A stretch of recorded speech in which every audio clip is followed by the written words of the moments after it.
And LBC weather. Mostly clear and dry this evening. Some heavy showers in the south and west of England. A low of 4 degrees. From Global's newsroom for LBC, I'm Thomas Watts. This is LBC from Global, leading Britain's conversation. The Nigel Farage Show. Mr. Nigel Farage. Thank you, Donald, and good evening, everybody. Well, I signed off last night at 7 o'clock saying to you that I'd been 242 times to the European Parliament in Strasbourg. I'd spent 4 years of my life in that city, almost unbelievably.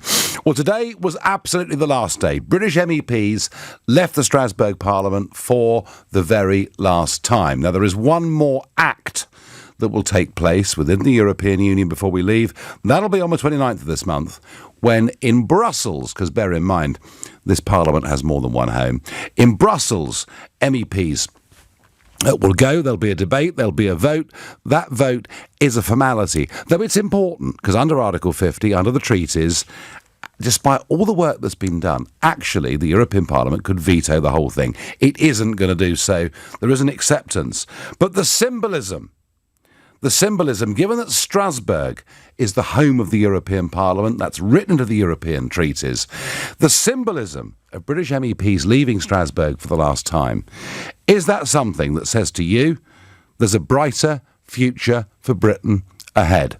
Now, I actually think there is, and how interesting that with Brexit now an inevitability, real estate in London has risen 5% this year already, and we're only in the middle of January. I think this is good news. I think this says to us, do you know what? We're leaving behind a really tired set of institutions. We're leaving behind the old world, an over-regulated world, a world with a currency that's failed for the Mediterranean, where the East and West are rowing over many things. Is this symbolism of our MEPs leaving, does it say to you there's a bright future ahead? And if you think, yep, this is all part of what needs to be a rolling celebration over the course of the next couple of weeks, call 0345 6060 973. Or maybe you think, no, actually, there's a problem here because our MEPs are leaving, but we go into a transition period where we have to accept new EU laws but have no vote and no say over them and keep paying. So transition is a period of taxation without representation. Or maybe you think the whole thing is a disaster and Brexit will give us a bleaker future. And if that's how you feel, tell me why you think that. Because it's done now. It's happening. Do you accept it, or do you still think there's an argument to fight against it? Please tweet using the hashtag Farage and LBC at LBC. And of course, you can watch us on Facebook, YouTube, and Twitter. Anton from Devon says, evening, Nigel. As long as we do take back control of our laws, our borders and trade, I think the UK's future possibilities are endless. And I have to say, Anton, even though I'm very worried at times, does Boris really believe in this stuff? Are we absolutely going to be, free of the level playing field to become competitive, to give ourselves a real chance? I do think, actually, we've got great opportunities. I do genuinely believe that. Henry and Bodmin says, the future is now up to us. Henry, that is the truest comment you can ever hear on Brexit. Brexit does not guarantee success. Brexit does not guarantee prosperity. Brexit guarantees that we're in charge of the decisions that directly affect our future. Jamie is my first caller tonight from Nottingham. Jamie, good evening. Good evening, Nige. I'm just ringing up, right? I'm a full-blown Brexiteer. I want us to leave the European Union just as much as you do, but I'm a little bit trepidatious about what's going on. I'm not really that happy. Go on. because of the deal that's been signed. Because we're paying £39 billion. The wording of it is all deliberately vague. And that's been done on purpose because the trick that the European Union have done is said the arbiter of any disputes over this is the European Court of Justice. So they talked about the fishing rights. The way that's worded, we have to give fair and equal access to it. We have to work towards making sure we've got regulatory alignment. And this is the thing that does it for me is the fact that the European Court of Justice that overseen this withdrawal agreement. Now, it's not to say that come 12 months' time when I can actually really celebrate about leaving the European Union, that Boris and the Tory party can actually come through and deliver for us, where we can actually be a fully independent country, have our fishing rights back, etc., etc. But in order for them to do that, he's got to show some real guts. Yes. Because the European Union, I guarantee you this, Nigel, I guarantee you this, they're at least at the very start, they're going to behave in exactly the same way to what they behaved towards Theresa May. And Boris Johnson, as soon as that starts to happen, instead of doing the Theresa May, okay, I'm sorry, I'll get back and do whatever you want to do, Boris Johnson has got to say, F you. We're doing it our way. If you're not going to do it, he might choose a slightly plighter approach, Jamie, mightn't he? Yeah. Well, I don't think he will. I generally don't think he will, because Nigel, right, if you was in Boris Johnson's position, Yep. and you were the one leading our negotiations, I know for a fact the European Union will get the heebie-jeebers, and they give us the best possible deal that we could get, because they know for 100% fact you'll be walking. I don't trust Jamie. Boris. There's one thing. There's one thing they're scared of. There's one thing Barnier, who I know pretty well, is scared of. There's one thing that Merkel, who I know less well but have met on several occasions, although whenever I meet her, she looks very unhappy about the whole thing, like she's chewing a bag of lemons, but hey. And there's one thing they're both scared of. They are scared of us being outside the level playing field and having a competitive financial advantage. And this was the issue, Jamie. This was the issue at the time of the election when the Brexit party stood aside and effectively said to Boris, all right, off you go. It was not because we liked his deal, we hated it, but because he made a promise that what we negotiated would not mean regulatory alignment. And I think, Jamie, that is the key for the future. And I completely echo and understand your concern about fishing and other things. But don't you also think, Jamie, that when we wake up on the 1st of February, and some of us will have been to bed quite late, I suspect, the night before, that we will have passed a point of no return? It's symbolic. It's definitely symbolic. But it's this next 12 months. That's where it's all going to really start to happen. But I think the important part is it's changed everything in terms of what the Remainers can do now, because they now no longer can control Parliament. And importantly, if we do have to go back into the European Union, they're going to say we're going to have to join the Schengen zone, we're going to have to join the Euro. It makes all of that very difficult. So Jamie, you're being too negative. I absolutely believe once we've left, it's the point of no return. Yeah, sure, we could mess up the future deal, we could mess up the future arrangements, but once we've left, we are not rejoining. That's my view. Jamie, thank you for your call. Stephen on YouTube says, to be sovereign, absolute is the goal, nothing else. Yes, Stephen, to be self-governing independent nation. That is what the whole thing was all about. Ben is a new caller to this show from Windsor. Ben, good evening. Good evening, Nigel. Thank you for taking my call. To give you a little bit of a historical story, I woke up on the 24th of June 2016 and was pretty upset. You know, I was a Remainer, but in the same token, a Eurosceptic. I felt there's a lot of issues that need sorting. So Ben, you were a reformer. You were saying reform the EU, don't leave it, yeah? Exactly. And to negotiate from the top table rather than from outside as an outsider. But what has been the worst thing, and that, regardless of that, the result, the worst thing was the last 3 years of just ping pong of disasters that were just, the government destroying, the Parliament destroying any chance of actually making a good deal move forward. Yeah. And I have my own business. It's totally pegged to the property industry, to the residential property industry. It's been really tough, and what I feel very optimistic about is that since Boris got in with a proper mandate, the blood started to circulate again, and I'm now actually, I'm really looking forward to it.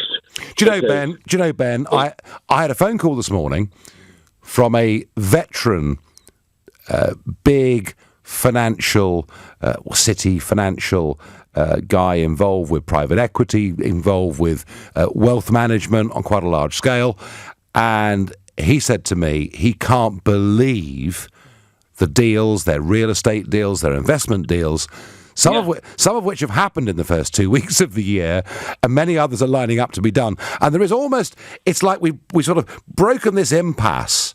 And even though we know there are future difficulties, Ben, I don't know about you, it just... The country's been a stagnant pond for the last 2 years. Yeah, three and a half years of just agony. 3.5 years of just starsing. And indecision and the unknown is far worse. You know what? Bad news. You get on with it, you deal with it. We're very good as the British nation, as nationals. We are very good at building bridges, sorting out problems. Yes. But the problem is when we are gagged, when we are literally, we are made to be stagnant. We are a disaster, and the phone hasn't stopped ringing since the election. Terrific. It's been brilliant. Ben, I'm pleased to hear. Do you know, I spoke to about 9 months ago.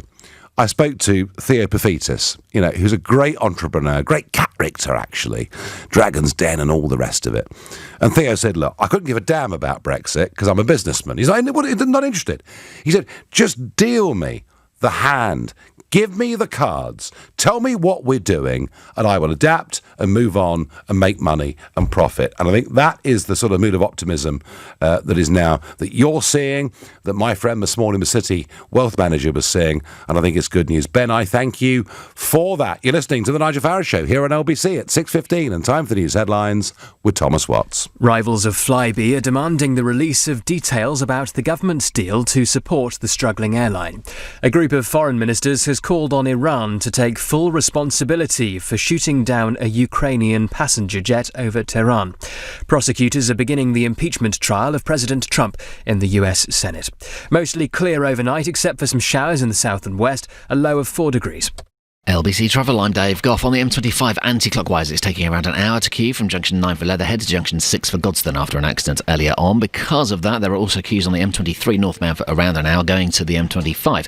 Anti-clockwise on the M25, it's also very slow from junction 14 for Heathrow to junction 12 for the M3 after an accident earlier. There are queues on the M4 out of town because of an accident between junction 4 for Heathrow and junction 4B at the M25. One lane is shut.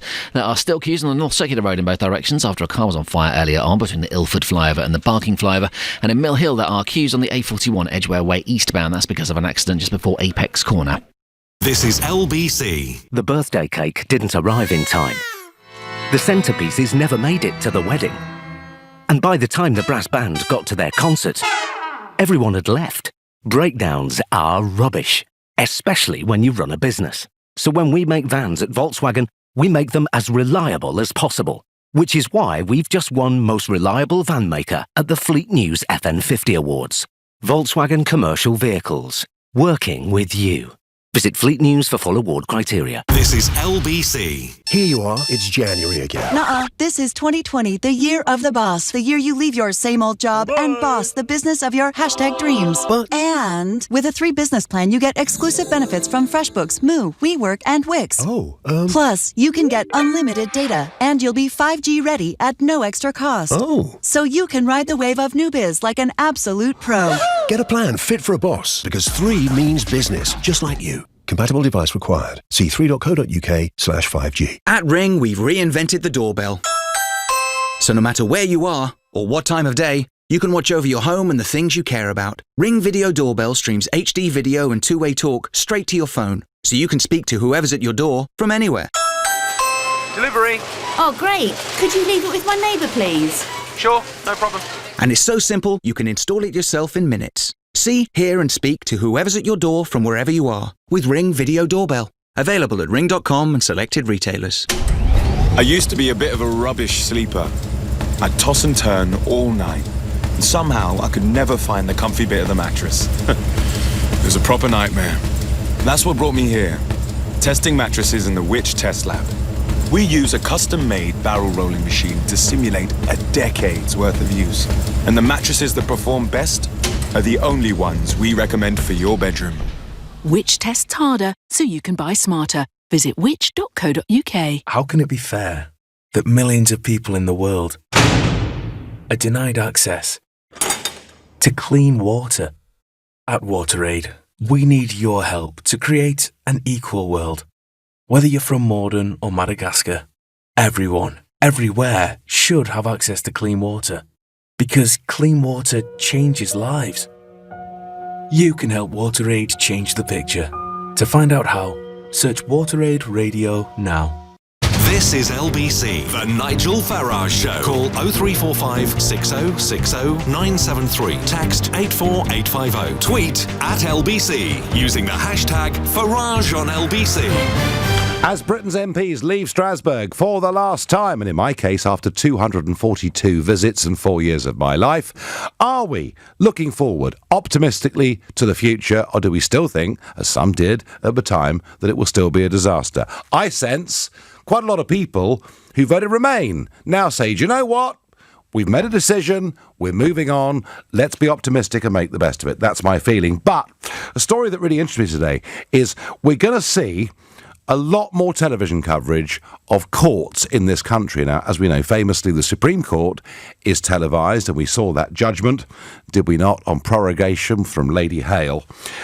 Is it going to be a good thing to have TV coverage of our Crown courts? Well, very interestingly, Amanda Pinto QC, who's chairwoman of the Bar Council, said this initiative will help people understand the realities of our criminal justice system. But if all they see are the judge's sentencing remarks, the public may not fully appreciate why a sentence has been given without seeing evidence presented during the trial, the mitigating factors and other relevant information. And what she means is this: if the public get to see live on TV people who've been convicted of various horrible, heinous crimes, they may well think the sentences that have been given out are far too lenient. And her argument is they need to see the whole case before they can judge themselves whether they think what's been given out is appropriate.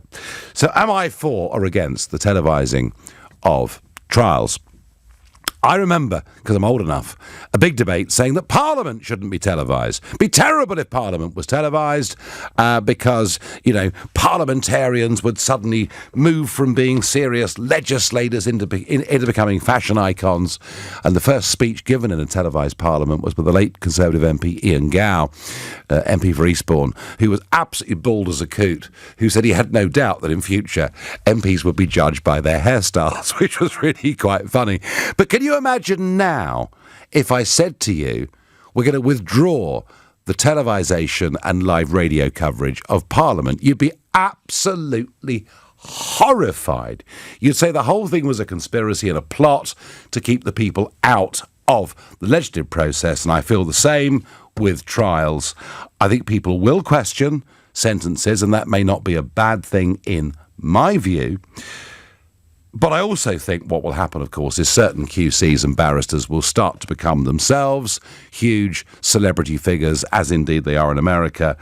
That's got an upside and it's got a downside, but I think inevitably it has to happen.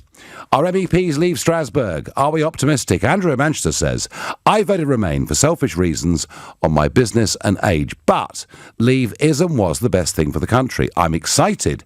I can only see business getting better and the GB being a better place to live. Chris in Leeds. Nigel, it'll be marvellous when we finally exited the EU and we can get on with being Great Britain again. Paul in Tunbridge Wells says, I will not accept any new EU laws introduced during the transition period. Well, Paul, would you please write to, I'll give you the address, it's number 10, Downing Street, and write to Boris Johnson and tell him the transition has to be as short as possible. Samuel is a new caller to this show from Derby. Samuel, good evening to you. How you doing, chap? I'm all right. So do you think there is cause for optimism? Because I'm seeing a fair bit of it in London in the first couple of weeks. I'm basically worried. So I'm 27. I've done a lot of history. I've done a lot of research into Great Britain anyway, and I've watched a lot of videos about Margaret Thatcher, who even mentioned we shouldn't go into the European Union. because obviously it was part of the New World Order. It's going to try and get everyone to one currency, and I feel like what's coming out of it is a good thing. It's still going to break up the European Union, but I'm worried now that there's going to be a next attempt of trying to divide everyone again, and I feel like Brexit is going to be a good thing for the economy, for the country, to dethrone the European Union, but I'm worried that it's been too far now, and I feel like the English people have been divided, so I'm worried that is there a way we can still come out of it? Actually, Samuel, I'm going to disagree with you quite strongly, because I tell you why. Because I've read a couple of messages out tonight and taken one phone call on this, and I'm not saying that's scientific, but it looks through repeated polling and focus grouping that about a third of those who voted Remain now accept the result, because they believe it was a democratic result and should be carried out, and have now turned their minds around to saying, this is what we've got, let's make the most of the future. And I think, if you now have a significant kind of 2/3 of the country that accept we're leaving, whether they're joyous as I am or whether they just accept it, on the 31st. I'll be out of my local too, don't worry, I'll can't wait for it. Well, I tell you what, I just think that we're not 50-50 anymore, or 52-48 as we were. I think we're now 2/3 a third, and I think that those in the coming year or two, provided Boris handles this properly, I think those that bleat it was all a mistake will start to close it, sort of put our hands over our ears and say, please go away, you're boring us. So I think, Samuel, I disagree with you. I think we are coming together. Oh, like I say, I hope we do. But like I say, I'm just like I said earlier about I don't want to encompass everything, but like the left wing, how they've even the PC culture, how this has come out of nowhere. I was watching it on the buses the other day with my parents, like all that kind of only fools and horses. And you can't say any of that stuff anymore. So what I'm saying is, as a country might come on, but I think the PC culture is still going to try to divide everyone. And on the buses at Reg Varney, back to the 70s, Del Boy, Only Fools and Horses, which I just adore. Look on Neighbour. That was 70s. Del Boy's 80s into 90s. But what about Little Britain? Little Britain wasn't that long ago, and I very much doubt the BBC would commission and play Little Britain even today. So I'm with you on the PC culture, and Samuel, you make me a promise. When we're debating the PC culture, you ring us back. You ring us back again, all right? Okay, of course, yeah. I'd like to say, bring on Brexit. Can't wait. All right. And let's crack on. Let's crack on, says Samuel in Derby. Let's go to Steve, who's a first-time caller from Nottingham, not too far away. Steve, good evening. Hi there. Are you okay? I'm okay. So, Steve, I'm getting a bit of optimism from people tonight. Some who are leavers, but some who were Remainers are saying, hey, do you know what? It's not going to be too bad. How do you feel? I'm going to be divided. So I voted to Remain. Yep. And I'm not going to rehash the arguments about whether or not we should stay or call the vote anything. It happened, and I'm sick of the whole thing, and we're living, and that's fine. But I feel like the people in power and you have gambled, and it's a massive gamble. You have gambled that if we leave, there will be a brighter future. And if there's a brighter future, I'll hold my hands up and say, you know what, it's completely wrong. Fearmongered, all of that stuff, accept it. And it's a brighter future, and I'll be happy with that because I'll be better off. But if I am right, and if the Remainers are right, we won't be better off, and we will suffer for it. And so I've got a personal question for you. You are allegedly, or by all accounts, a wealthy man. No, that's absolute cobblers, Steve. I'm sorry, it's absolute cobblers. When I say wealthy, your annual salary is significantly higher than the national average. You've got property. So you've got your own house, maybe several houses, I don't know. Steve, I tell you what, cut to the chase, will you? Cut to the chase. So a lot of the people in power, so the Jacob Rees-Moggs, silver spoons in the mouth, that sort of thing, are very wealthy people. My question to them and to people like yourself is, if it all goes wrong and the rest of us are suffering financially, are you going to suffer along with us? Steve, I would suffer. I think if Brexit went badly wrong, I would suffer reputationally in the most extraordinary way, which would knock onto every aspect of my life. But Steve, can I just make this point to you? Mm-hmm. I think we're going to be a bit better off. There are some who think. Hang on. Just hear me through. Yeah. I think we're going to be a bit better off. There are some that think we're going to be a bit worse off. All right, and you know, in politics, it all gets a bit exaggerated. All right, but whether we're better off by 1.5% a year GDP or worse off by 1.5%, that's kind of what we're talking about. All right, but what I will say to you is this: our future, whether we're better off or worse off, will be our future, and the decisions that affect our future will be taken by us, by people directly accountable to us. And isn't that the right way to do business? Well, I feel like if things are worse off, I would much rather have people who I didn't elect making the decisions, because at least then I'll not be sending myself and my family to a food bank. So you'd rather be a wealthy slave, would you? You'd rather be a wealthy slave? Well, I think that's a very disingenuous way of putting it. No, it's what Michael Caine said. I mean, Michael Caine, who is a very respected figure, I think. You know, Sir Michael Caine said, I'd rather be... Sir Michael Caine is a millionaire. Sir Michael Caine will never, ever need to go anywhere near a food bank or a job centre or anything like that. Look where he came from. He came from fairly poor circumstances in the Elephant and Castle. So there are 70 million or 65 million people in this country. Not all of us can be millionaires. So yes, lots of people are self-made. You know, you've got the Michael Caines of the world and the Alan Sugars of the world who are self-made millionaires. But the vast majority of this country are on an average salary, and a significant number of people are worse off. Well, I tell you what, Steve. If things go wrong, they will suffer. I tell you what, Steve. If we'd listened to the Romaniacs 20 years ago and joined the euro, we'd all have been a lot worse off. A lot worse off. Yes. A lot worse off. So thank goodness we didn't listen to them then. And I would suggest we don't listen to them too much now. Steve, I understand your concerns. You are concerned. It's very sincere. I thank you for the call. You're listening to the Nigel Farage Show here on LBC at 6:30, and time for the news with Thomas Watts. Ministers are under mounting pressure to explain the deal struck with the struggling airline Flybe. Several rivals have threatened court action, accusing the government of breaking competition and state aid rules. Court of Appeal judges are to decide whether to increase the sentence given to the serial rapist Reynard Sinaga. The 36-year-old was jailed for at least 30 years earlier this month after he was found guilty of raping dozens of men in Manchester. The head of mental health services in England has accused betting firms of using tactics that fuel gambling addiction. Claire Murdoch says the NHS should not be expected to pick up the pieces from lives damaged by the industry. LBC weather, mostly clear and dry this evening, some heavy showers in the south and west of England, a low of 4 degrees.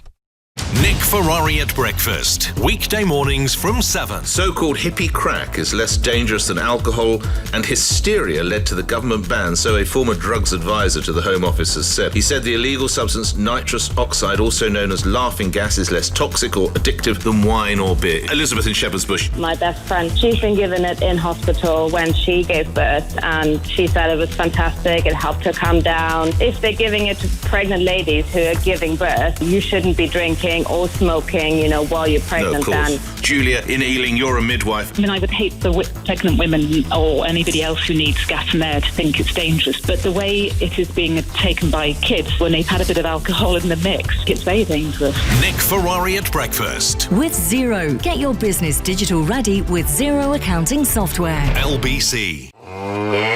This is not a cat. This is not a rocket. And this is not a sale.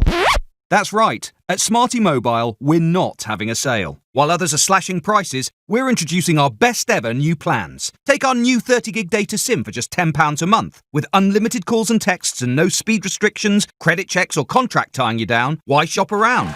New plans, great value. Now that's Smarty. Grab yours today, search Smarty Mobile. See smarty.co.uk for terms.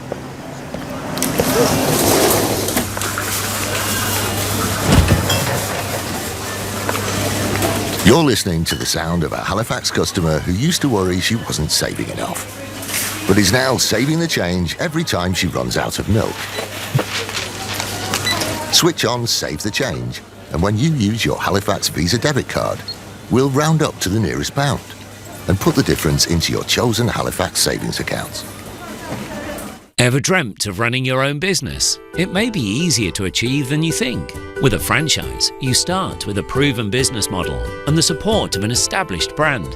Visit the British and International Franchise Exhibition on the 31st of January and the 1st of February at Olympia, London. Meet a wide range of franchise brands, benefit from expert advice, and take the next step towards being your own boss. Get your free tickets today at franchisetickets.co.uk. Do you remember when it first started? Here at Tesco, we're celebrating over 100 years of great value with even more great prices that take you back. Like a 6-pack of apples from 69p to just 49p. All this week at Tesco. Selected larger stores subject to availability. Offer ends 20th of January. Here's the thing about block management. If you do it yourself, you're over here sorting out the insurance and here keeping everything compliant. Don't forget the grounds maintenance and the service charges. And that's just what you need to do today. But because the ABC Estates block management team can look after every aspect of your property portfolio, from repairs to service charge collections, your time can, at last, be better spent elsewhere. Be as happy as Larry with block management from Aldermartin, Baines and Cuthbert. Talk to us today. Call 0800 888 6688 or visit abcestates.co.uk. The Nigel Farage Show on LBC. Big Ben and will it bong? Of course, this has been a huge story all week. And let's just remind ourselves of where the Prime Minister was on this just a couple of days ago. He was talking to Dan Walker from the BBC, and this is what he was asked. Because don't forget, Big Ben rang on Armistice Day. It rang for, of course, midnight, New Year's Eve, and many thought and wanted, and Mark Francois has been leading a campaign in the House of Commons for it to ring at 11 p.m. on the 31st of January, and given that I'm helping to co-organise a party in Parliament Square, I'd very much wanted it to ring. And when Boris was asked the question, this is what he had to say. The bongs cost £500,000 because they're very costly bongs. But we're working up a plan so that people can bung a bob for a Big Ben bong because there are some people who want to bung. I haven't quite worked it out. But I love the fact you're developing policy live on television. Because as everybody knows, Big Ben is being refurbished. They seem to have taken the clapper away. So we need to restore the clapper in order to bong Big Ben on Brexit night. And that is expensive. So I think we're looking at whether people might fund it. We're looking at whether we can fund it. It seems to cost £500,000. Yes. So there we are. There's the Prime Minister making a huge joke of the whole thing. But it'll be okay, folks. Don't worry, because if people want to put some money in for Big Ben to bong, it'll all be absolutely marvellous. And then today, the Prime Minister's official spokesman says the House of Commons authorities have set out there may be potential difficulties in accepting money from public donations. Well, there we are. The PM's focus is on events which he and the government are planning to mark January the 31st with, and it's a significant moment in our history. We want to ensure that it's properly recorded. This is all total and utter baloney. They've planned nothing. I've planned, with my friends in Leave Means Leave, a little celebratory event in Parliament Square. I've invited the Prime Minister. He can come and take centre stage at 5 minutes to 11. I'm very, very happy with him being there as the top dog. I haven't heard back. And they keep saying they're planning events. They've planned nothing. And frankly, why is it that the government, far from wanting to celebrate this moment, to celebrate this particular policy that won them a majority in a general election, they appear to be embarrassed by it and running away from it. And the message is, even if you do raise £500,000, we will not let Big Ben bong. And I think around the rest of the world, this moment we will look a bit of a joke. And I'm worried, Boris. Do you believe in Brexit? Or were you just saying it to get people to vote for you? Well, I hope you do believe in it, because we've all got our faith in you. Provided he does it properly and the fact we are actually going to leave officially on the 31st of January, does it give us a bright, optimistic future? George is a first-time caller from Aylesbury. George, good evening. Nigel, good evening. Nigel, just a few moments ago, with previous caller Steve, I heard you mention or refer to Remain as Remainiacs. You referred to us before as Remoaners. I run a small, relatively successful business. It's not a massive business, but we're just in seven figures. A third of our business is door-to-door, seamless trade between the UK and our friends and colleagues in Europe. So I don't like being referred to as a Remoaner when, at the end of the day, all I'm trying to do is run an honest business and keep staff employed and paid. Well, George. Just not finished yet. I would only call you a Remoaner. I would only call you a Remoaner. I would not call you a Remoaner for voting Remain. Of course I wouldn't. I'd call you a Remoaner for wanting to reverse the referendum. Well, no. I don't want to reverse the referendum. Well, there you are. I wouldn't call you that then. But what I would say to you is 48% of the people that voted want to remain. So I back what Theresa May said, which is a party that works for everyone and a result that works for everyone. You actually referred to Boris Johnson's Brexit as being a Remainers Brexit. Well, of course it has to be a Remainers Brexit. There has to be something in it for everybody. We have to get a deal that keeps us closely aligned to the European Union, because otherwise companies like mine that have been trading for 30 years are not going to be able to continue successfully. And seamless trade to me is everything. So I really don't know where you are on this. I mean, you're pushing for a hard Brexit. You've got people like Anne Widdecombe, that your friend and colleague, that are pushing for as hard a Brexit as possible. How does that help little businesses like me? Now, I moan about leaving the EU every single day of the week. Right? George, I do not think it's right, but I accept that it's happened. But there has to be something in this for everybody, because who do you think is going to help build the economy if we have a hard Brexit? George, 95% of businesses like yours do not trade with the European Union at all. Right. Let me stop. Right. No. It's 90%, not 95%, but 48% of our trade, 48% of our trade is with the European Union. No, it isn't. So yes, it is. No, it isn't. This is live. Oh, no, it isn't. It's Panto season, so it's January. No, it's about 39-40%. 39-40%. And it's still. George, hang on. But how much of our economy? Okay, George, let me just give you the counter argument to all this, right? I am not saying for one moment trade with Europe's not important. Of course, I'm not. What I'm saying is it diminishes. You clearly are. What I'm saying is it diminishes every single year that goes by, because the world is changing in lots of different ways. But George, just try me for size on this argument, all right? You as a small business, one of the things that you have to live with are rules and regulations, because that's the world we live in. Only 12% of the UK economy is exports to the European Union, and yet, with a close relationship in the single market, 100% of the UK economy is regulated by EU law.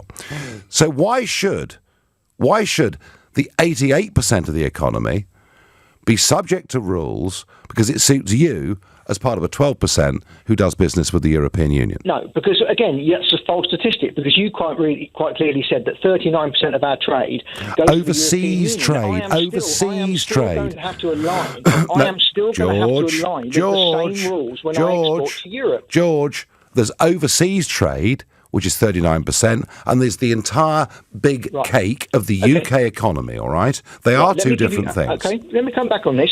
Right. We quoted yesterday to send a pallet of goods to Canada. Now, Canada has got an agreement within the EA, Canada Plus. Remember, finally, talking about Canada Plus, right? Let me tell you how much it cost. To send that pallet to Canada, £990. The same pallet to the Netherlands, £130. Can you explain to me how you are suddenly going to shrink the size of the world? And what would it be? And what would it be to Cyprus, George? It wouldn't matter. George, it wouldn't matter. What would it be to Cyprus? get to Cyprus? Well, I am actually Cypriot, so it's very expensive even to Cyprus. Well, there you go then. Well, there you go then. At least, so where's the argument? If I go to Cyprus, it's still tariff free. What I'm saying to you, I want a Canada's tariff-free relationship. Listen, I want a tariff free relationship with my nearest customers. There's no point in having a tariff free relationship with the USA because I can't get it there anyway. If the USA paid me to send my goods there, gave me a 50% bonus. So, George, are you arguing that unless we trade with our next door neighbours, our goods cannot be competitive globally? I'm arguing that is the exact argument because I am telling you as a businessman, George, with currency movements, I am a manufacturer. I cannot send my goods. So how the hell do Jaguar sell their cars in China then, George? Well, brilliant. Now I'm glad you said that because that was going to be my next point. Because you also have this perception that because we're in the EU, somehow by magic we don't supply anywhere else in the world. Right? But we do. We can export wherever we want in the world, and we pay those tariffs. So now you're arguing for a no-deal Brexit, yeah? No, what I'm arguing for is we have a customs union with our closest partners. Okay. George, I tell you what, George, you and I could go around forever in circles with this debate. Let me ask you a question. Do you manufacture? Let me ask you a question. Tell me if you manufacture. George, I have been involved in import and export and business of all kinds, unlike most people involved in current politics in this country. George, are you optimistic or pessimistic about our future? We are leaving on the 31st. If we get a deal, then I'm optimistic. If we get a deal, I think then there is something in it for everybody. But let me tell you where I am now. Every morning I get up, right, I am genuinely concerned. And that's nothing to do with the 31st of January. What I'm concerned about is December 2020. Okay, when we could that's a fair point. Walk away without a deal. If we get a deal, then I will be delighted because then there's something in it. So would you urge the Prime Minister to agree with Monsieur Barnier and that we should have regulatory realignment? Absolutely, I would. Yeah, of course I would. Okay, well, George, listen, you and I disagree fundamentally, but I get your point of view. You're doing business with the EU. I understand it. I don't think that's what Brexit was all about, but hey, we'll agree in a civil manner to disagree. You're listening to The Nigel Farage Show here on LBC at 6:45 and time for the news headlines with Thomas Watts. Ryanair has accused the government of breaking state aid and competition laws in its deal to save Flybe. A group of foreign ministers has called on Iran to take full responsibility for the shooting down of a Ukrainian passenger jet. The number of pubs and bars in the UK has gone up for the first time in more than a decade. Mostly clear overnight, except some showers in the south and west, a low of 4 degrees. LBC Travel, I'm Dave Goff. On the M25 anti-clockwise, it's still taking around an hour to queue from junction 9 for Leatherhead to junction 6 for Godstone after an accident earlier on. There are queues on the M11 northbound after an accident earlier between junction 7 for Harlow and junction 8 for Stansted Airport. On the M4 going out of town, there are queues because of an accident between junction 4 for Heathrow and the M25, so one lane stays closed. On the North Circular Road, there are delays both ways after a car was on fire earlier on between the Ilford flyover and the Barking flyover. It stays slow in Mill Hill on the A41 Edgware Way eastbound. That's because of an accident before Apex Corner. And on the trains, London Overground have severe delays between Watford Junction and Euston. That's because of a landslip at Stonebridge Park. Coming up at 7 on LBC, Ian Dale. Knife crime is at a record high. No one seems to know what to do about it. Our panel at 8 will offer some views, and so will you at 9. Ian Dale on LBC. Here you are, it's January again. Nuh-uh, this is 2020, the year of the boss. The year you leave your same old job and boss the business of your #dreams. And with a 3 business plan, you get exclusive benefits from FreshBooks, Moo, WeWork, and Wix. Plus, you can get unlimited data, and you'll be 5G ready at no extra cost. So you can ride the wave of new biz like an absolute pro. Get a plan fit for a boss, because 3 means business, just like you. Compatible device required. See 3.co.uk/5G. Ever dreamt of running your own business? It may be easier to achieve than you think. With a franchise, you start with a proven business model and the support of an established brand. Visit the British and International Franchise Exhibition on the 31st of January and the 1st of February at Olympia, London. Meet a wide range of franchise brands, benefit from expert advice, and take the next step towards being your own boss. Get your free tickets today at franchisetickets.co.uk. This is your captain speaking. I'd like to welcome you on board today's flight. As we're currently behind schedule, we're going to skip all the pre-flight checks and just proceed with takeoff. I've given the tyres a kick and I think we've got enough fuel to get there, and the oil warning light hasn't come on yet, so buckle up and enjoy the flight. You wouldn't fly without the proper checks, so why drive without them? Highways England recommends you check your tyres, fuel and oil before every long journey. For more information on vehicle safety checks, search Think. When your kids are ill, you just want to help them feel better. But you don't always need antibiotics. Get advice from your local pharmacy or search NHS Choices. I used to be a bit of a rubbish sleeper. I'd toss and turn all night. And somehow I could never find the comfy bit of the mattress. It was a proper nightmare. That's what brought me here. Testing mattresses in the Which Test Lab. We use a custom-made barrel rolling machine to simulate a decade's worth of use. And the mattresses that perform best are the only ones we recommend for your bedroom. Which tests harder so you can buy smarter. Visit which.co.uk. My name's Luke. I live in Dunstable with my wife and 4 daughters. We've got a Ring doorbell too out the front. Every time there's someone who comes up to the door, it notifies my phone, and then I can actually see if there's anyone dodgy at the door. A while ago, we had an incident at the house. My wife and I was in bed about 1:30 in the morning. We got a notification on my Ring app on my phone. So I looked on the actual video itself and it showed me that he was trying to get underneath the mat to see if there was a key there so he can actually get into the house. The video clip allowed the police to see exactly who was in front of the camera and where that person was touching the door. And that allowed the crime scene technician to dust for prints. Thanks to the video clip and his fingerprints, that was enough to convict him. The most important thing for me is when I'm not here during the night, I need to know that the family's safe, and Ring Doorbell does that. Join Luke and the millions of people protecting their homes with Ring. Learn more at ring.com. The Nigel Farage Show on LBC. The Labour leadership contest is moving on, and we've got some sort of quite early polling indications, and I think they are actually quite interesting. Rebecca Long-Bailey is in the lead on 42% with one of the polling companies, Keir Starmer 37%, Jess Phillips 9%, Lisa Nandy 7%, Emily Thornberry 1%.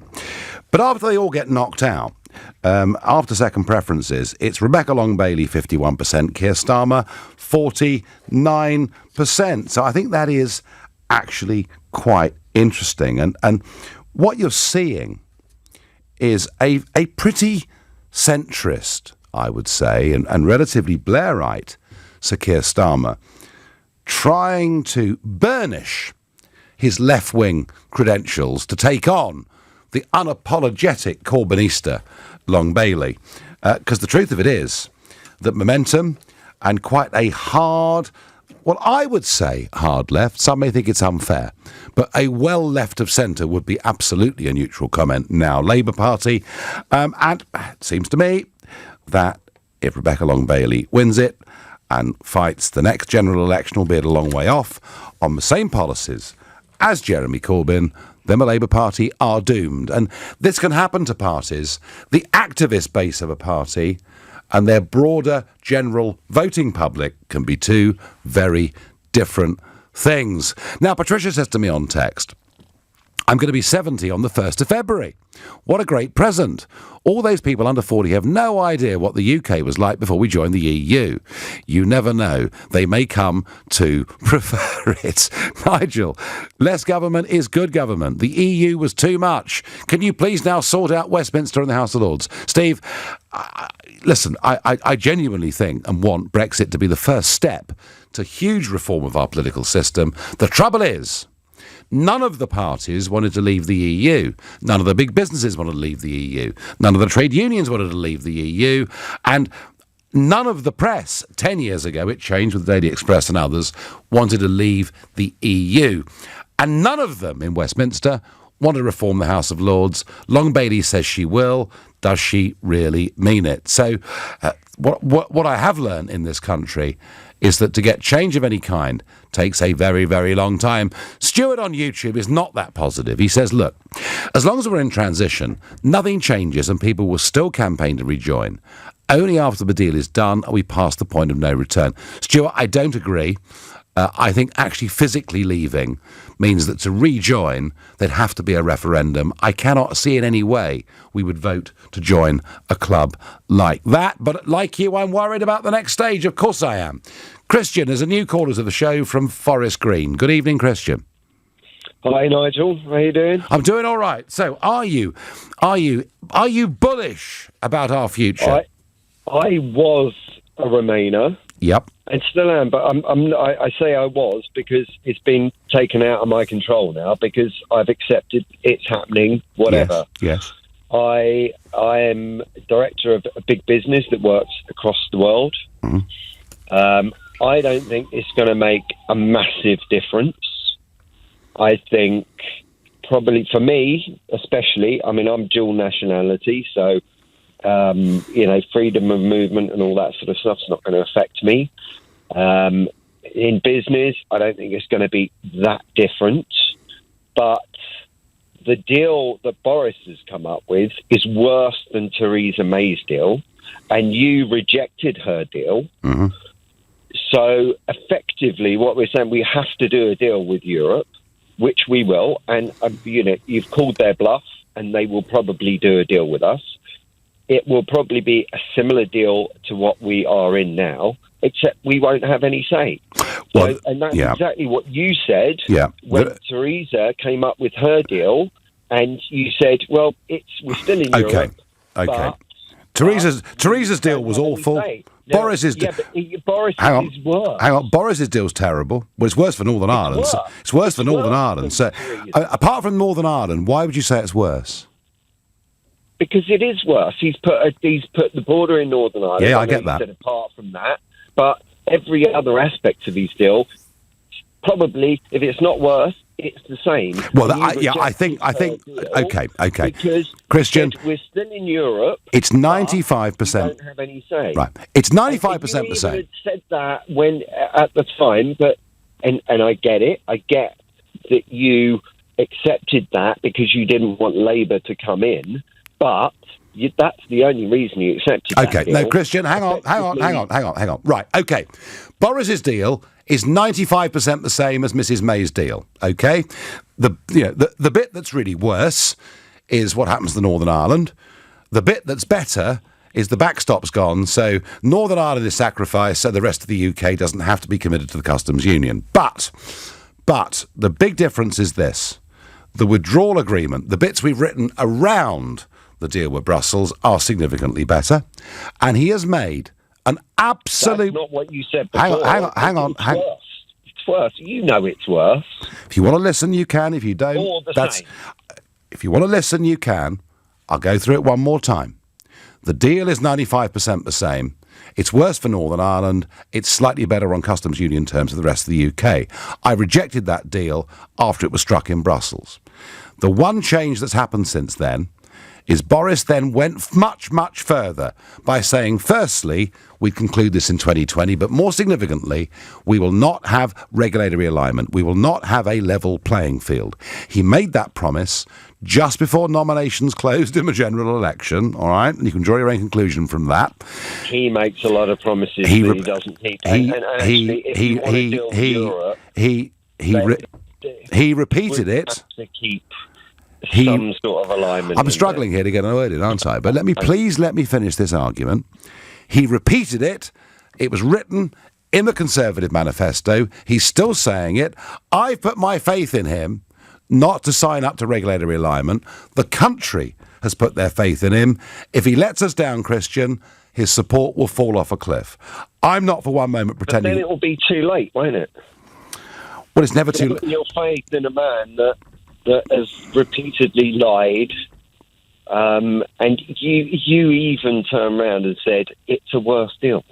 So it's great to be optimistic. Listen, I don't think things are going to be that much different. Okay. All I think is that we will be in exactly the same position. Okay, the people that will suffer are the people that, ironically, that are the people that voted us out anyway. I won't suffer. I earn enough money. I've got dual nationality. I will not suffer. But, those people that do suffer they may or may not, but, my opinion is they probably will. All right, Christian, I'm going to love you and leave you because I want to take one more call because I'm running out of time. I want to hear from Amanda from Bristol, who's spoken to me before. Amanda, good evening. Good evening, Nigel. I just wanted to take you up on your epic whopper about the country not being divided anymore. Less divided, Amanda. The latest polls show that 52% of the UK want to remain in the EU, and no amount of bluster and nonsense from you will change that. Amanda, Honestly. opinion polls show. No. People accept we're leaving, No. Amanda. I can assure you that everyone I know does not accept that at all. Really? Yeah, I can assure you. Must be in the water I down know there. A lot of people. The other thing is your kids can keep their EU citizenship, can't they? Whereas mine can't. And they are apoplectic with fury about that. Amanda, And there's a majority of the country, except Brexit is happening. A third of Remainers. A third of Remainers accept. Do you not accept the result, Amanda? I accept it's happening, but I don't accept Brexit. And the country is still divided. Right. So you do accept it's happening, Amanda? You do accept it's happening? You tell such massive whoppers all the time. Do you accept it's happening, Amanda? That's all you have to do. Do you want us to do well in the future or badly, Amanda? Do you want us to do well or badly in the future? I think we'll do terribly. No, I'll tell you what will happen. Do you want us to do terribly? I'll tell you exactly what will happen. You robbed poor kids of their freedom of movement. Thanks so much for that. That means that if you've got They enough can't money, go to you can America buy or property Peru in or Europe. Japan or Listen, China I'll tell or... I'll tell you exactly what will happen, and this will get you going. Johnson will agree to staying in the single market. And that's what will happen. I tell you what, Amanda, if that happens, I'll be even angrier than you are this evening. I'm completely over time, but I thank you for the call. I'm back on Sunday morning at 10. At 10 tonight, it's Tom Swarbrick, but up next, it's Ian Dale. I thought these people had gone away, but they haven't. Well, some people are still very angry, but I do genuinely get the feeling a lot of Remainers say, do you know what? It's happening. Let's get on with it. Absolutely. Right, the number of people cautioned or convicted of carrying knives in England and Wales has reached record levels, according to new figures out today, and all this despite longer and heavier sentences. The Prime Minister is going to lead a new cabinet committee looking at ways to tackle knife crime. Why has this rise occurred? Could it reflect greater use of stop and search powers as well as a rise in the number of people carrying knives? Surely the missing link in knife crime deterrence is to create the circumstances where people don't feel the need to carry a knife in the first place. Easier said than done, I suppose. What would you like to see done? Growing knife crime epidemic. We'll have a panel at 8 and we'll be taking your calls from 9. All that coming up, but first, of course, the